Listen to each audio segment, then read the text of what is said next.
Hi there. So this is a video for Erin or anyone else really wanting to learn the coin roll, which is quite a famous little sleight, little flourish, as what magicians would call it. And it's where it kind of appears that a coin is walking on the magician's fingers. So what you need for that is a large, heavy coin. Typically, a lot of magicians will use these $half, especially the 1960s ones, because they are, they have more silver in them and they're slightly heavier, I think, than the others, 1970s one. And they, you can kind of tell as well because they're sort of silver on every side. So these are the standard ones used, and it's only because a lot of close-up coin magic really developed in the US, and so they kind of became standard for that reason. They are also really good coins. They are beautiful, but also they are very good for coin sleights, and they have this kind of nice edged, this kind of grip along the edge. So they're good for this. Recently I've been using the Morgan silver dollar, which as you'll see is larger. And but I think you need slightly bigger hands than I do actually to do stuff with the Morgan silver dollar because it is extremely large. Nevertheless, I have taught myself to do it with the Morgan silver dollar recently, but I originally learned it with this. So first of all, this is what it looks like. I'm going to do it a few times. It's not really magic in the sense that well, maybe it is, I don't know, but it kind of is what we call a flourish in the magic world. So it's like a little something to do, a little kind of additional little thing. In and of itself, it's not a magic trick in the sense that it's not that the coin is floating, for example, or anything like that. I'll do it with the silver dollar as well, so you can see the sort of difference. So this is really it. Now, a few pointers. I might teach it with the dollar so that you can see a bit better. Now, first of all, a couple of things, I guess. One is that you're not actually kind of gripping and moving the coin, or at least not so much. You're really trying to use gravity and the weight of the coin to your advantage. So if I now turn my hand, so you can see that my hand is not horizontal, but neither is it completely sort of vertical. It's somewhere in between. So it's not horizontal, it's not vertical, or the coin will just drop. But it's somewhere in between. There's like a bit of an incline if I hold it like this, so you can see. And so it's a case of figuring out how much you want your hand to be tilted, so that the coin effectively falls. It's like a controlled fall. I think the best way of understanding what the coin roll is that it's a controlled fall. And so what the fingers are doing is essentially just making sure that that fall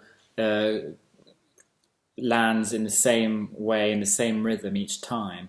But it's rather different from the thing that you do with a pen, because with a pen, which is much lighter of course, you are constantly moving it yourself from one finger to the next, whereas here you really are using the weight of the coin and gravity to just kind of to make it move, so to speak.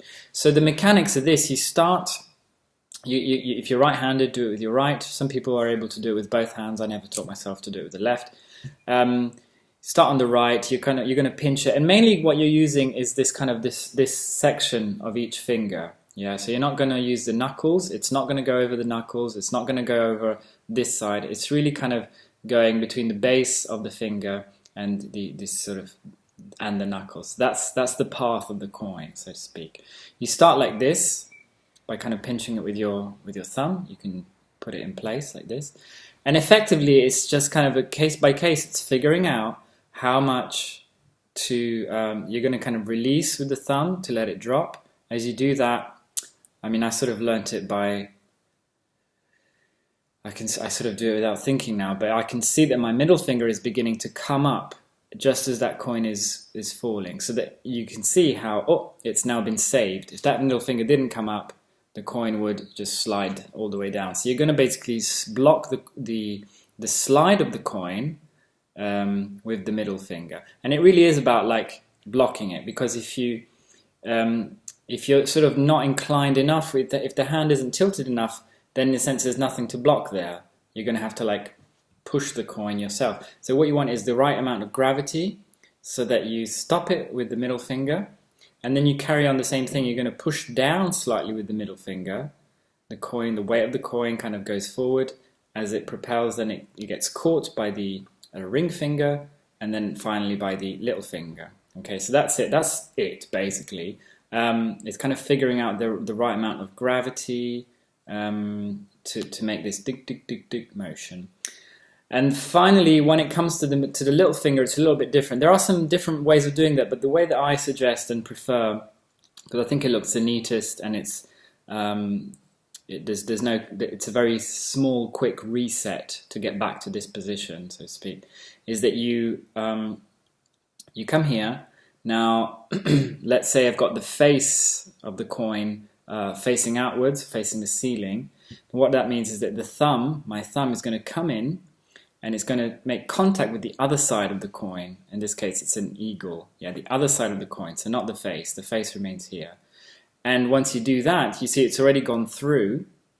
And then with minimal motion of the hand, you basically push that coin up to the initial position. It will make contact with the fingers, but minimal. You don't want it to drag. You don't want it to like be pushing. But neither, I suggest, do you want like a gap, and for you to, because then you'll be balancing the coin. And you see people do that, and what that means is they have to get here, then they kind of have to carefully do the balancing, and then go here. And it's just a lot more effort. It's much harder. So what you want is you come here. It falls through the ring finger and middle finger. You sort of take it and you put it back to the initial position. And that's it for the mechanics. Final note, so a couple of notes. One is the position of the hand itself.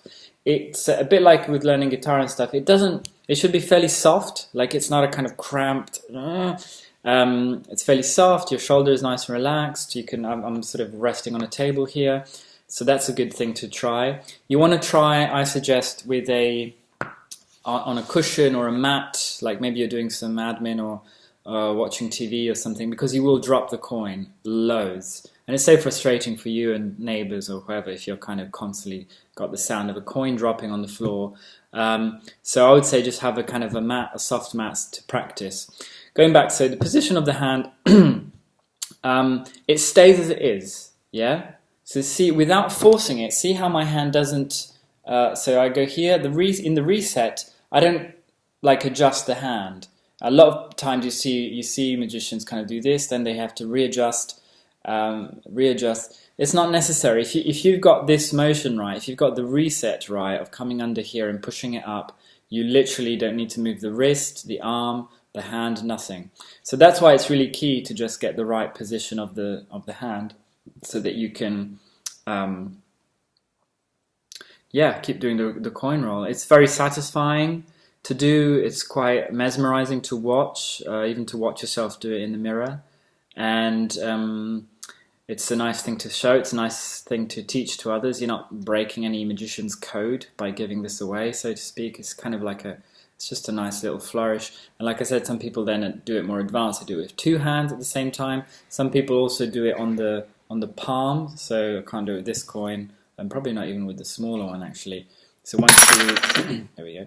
So once you get to the end, you then try and do the same thing on the palms of your fingers. So you've got a continuous. But anyway, I think that becomes a bit much. I think it's the coin roll as it's originally meant, I guess, looks like this. And I can't think of anything else. I think that's it. Good luck practicing, and let me know how it's going. Okay, bye.